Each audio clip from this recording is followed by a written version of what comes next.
Hello again, fourth grade. We're going to start talking about the next assignment that is not due yet. This is not going to be due this week. This is going to be due after the break. The due date on it you will see listed with the assignment. We're going to be talking about the economy in California. So this is going to be a bit of a research project. We're going to have a section of reading, and then we'll have a section where you guys will be able to do an assignment related to it. The state of California has one of the largest economies in the world. It is even larger than the economy of most countries. California leads all other states in agriculture. So remember, agriculture is like farming, uh, anything to do with animals that are eaten, like cows and chickens, and growing crops. 73% of the state's agriculture income comes is from crops. The rest is from livestock. So livestock are, like we said, were the animals that are raised on these farms. California's top products are dairy, which is like milk and cheese and yogurt, greenhouse plants, almonds, and cattle. California produces almost all of the country's almonds, apricots, kiwis, olives, nectarines, figs, and pistachios. Another top industry is manufacturing, so that means building things.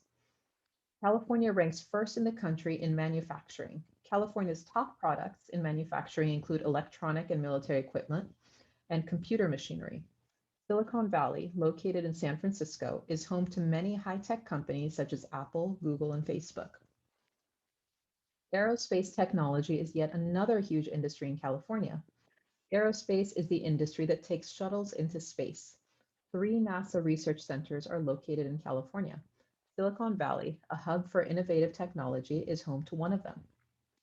Finally, film production and tourism are also huge industries in California. Many films and television shows are produced here, generating a large portion of California's income.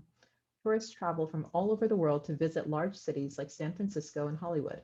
They vacation on the beaches and ski in the resorts and in the national parks. So California has a huge economy, and you can see some of the examples of the where the sources of the economy come from in this article. What you're going to be doing is you're going to be going through all this list. So it says California leads the nation in the production of each of these commodities. And it gives you a long list. It says almonds, apricots, artichokes, so on and so on. So it lists a lot of um, produce, things that you eat. So even though it says your teacher will assign you one of these crops, I want you to go ahead and pick the one that interests you. You're going to be writing about how the crop grows, so the life cycle of that plant, how it gets from the farm to the table. So how is it transported after it's grown? How does it get to you? Where is it grown in California? How is it used? The nutritional value of it, the importance to California's economy, and a recipe that uses this crop. So it would be a good idea to maybe check in with your mom, or with, if you find a recipe that you really like, or you have a recipe that you really like that has one of these ingredients, you can pick that ingredient or that crop. Create an informational brochure to explain each of the above. Be ready to present your information. So you are going to be presenting this.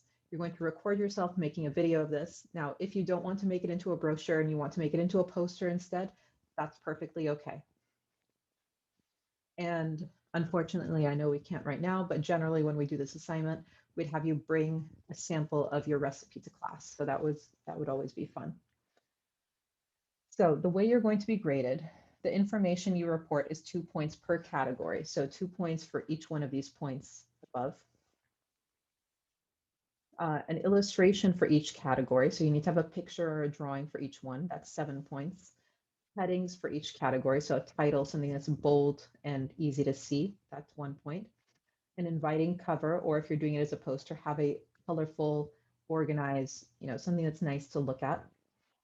And overall neatness. So this is going to be 25 points. I want you to make sure that when you're doing it, you're making it really nice and neat and organized. It's easy to look at. It's interesting. It's looks like you spent time on it. It has a lot of great illustrations to make it visually interesting. And I also can't wait to see what kind of recipes you guys add in here. So I think this is going to be a fun activity. I do hope you enjoy it. And if you have any questions, let me know and I can help out.